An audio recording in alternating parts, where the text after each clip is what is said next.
David Cullinane. Sir O'Clougherty doesn't have to join a party which has a quorum in this House. He's in a party that has principles and stands by the people who are being affected by the savage cuts which are in this budget.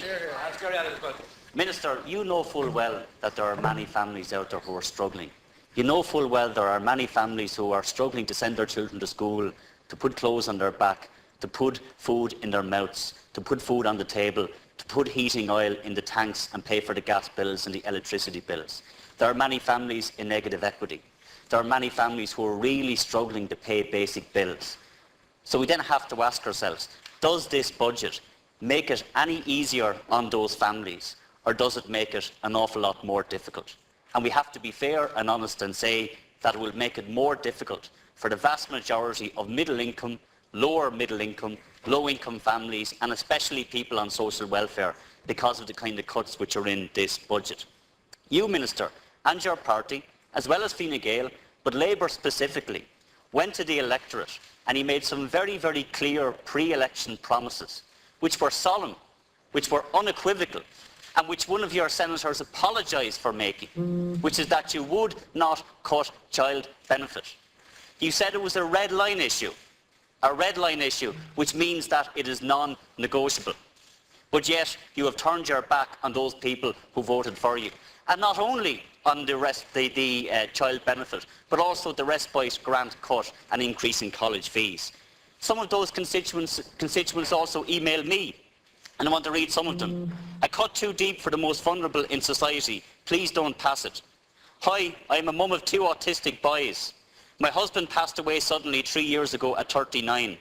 This cut to the respite grant and children's allowance is going to cripple us as a family. Please help. They're pleading for help from the very people who they voted to protect them and people who let them down. Minister, you said, one of your final speeches as opposition spokesperson for the Labour Party, you said in the Dáil, when Fianna Fáil were looking to cut child benefit, you said child benefit is keeping many families afloat. Child benefit is keeping bread on the table. It is paying the food bills of a significant number of families who have had a massive reduction in their income. Child benefit is, has been and will continue for a long time to be mainly an issue for Maná na hÉireann and their children. And you were right when you said that. But now you come into this House and you ask us as senators to vote for a cut in that very same child benefit. What you said was a protection for the women of Ireland. What you said should not be cut, what should be protected. And again, you have failed those people. Your own former Minister for Health, Junior Minister Roisin Shortall, challenged you across the floor of the Dáil to stop using the word fairness when it comes to this budget, because it is anything but fair. Senator Cork Keane asked about the alternatives. We have them in our alternative budget. Some of the proposals which were Labour Party policy, the fairy tale economics is coming for the people who are making the bad choices. Our proposals are modest. Our proposals are realistic and are genuine. One of the proposals was also a Labour Party policy before they ditched it before the last election. A third rate of income tax of 48% on individual income in excess of €100,000 would have brought in €400 million. That would negate the need for any social welfare cuts at all.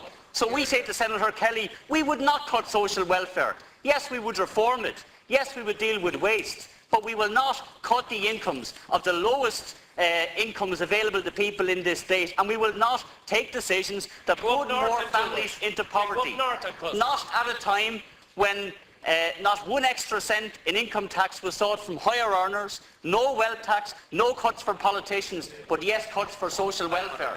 And I know that the Labour Party and Fine Gael have high ambitions for Sinn Féin, and I know that we will do well and maybe we will take seats off the Labour Party in the next election. But what we will not be able to do, by the way, is to win an overall majority in Westminster, where we will be able to set the rates of social welfare which apply in the north.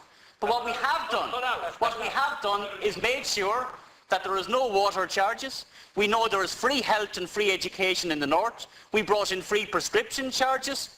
We also brought in the Social Inclusion Fund and a Social Development Fund in very, very difficult circumstances. And we are also, by the way, Minister, and you're shaking your head, while there are Tory social welfare cuts being pushed through the Assembly at the moment, very similar cuts to what you and your party are trying to implement, Sinn Féin is standing resolutely against them. And we will not vote for Tory cuts, and we will not support them, whether they come from the Labour Party in this state or whether they come directly from the Tory Party in the North. Our position is consistent. Thank you, Our position is consistent. We will protect low-income families. We will protect middle-income families. Thank you, and Senator. unlike Pat Rabbitt, who talks about flags of convenience for those Labour senators who have a conscience, a man who was under more flags, how many parties was he in?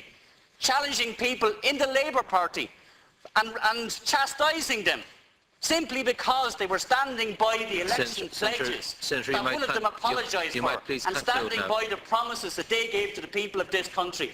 Minister, there are families out there who are hurting. There are people on social welfare who are genuinely struggling to make ends meet. And what you are doing is making it worse, but worse than that, you are betraying the very people who voted for you and voted for your party, and for that you should be thoroughly, thoroughly ashamed. Thank you, Senator Cullinane. Senator Mark McSherry.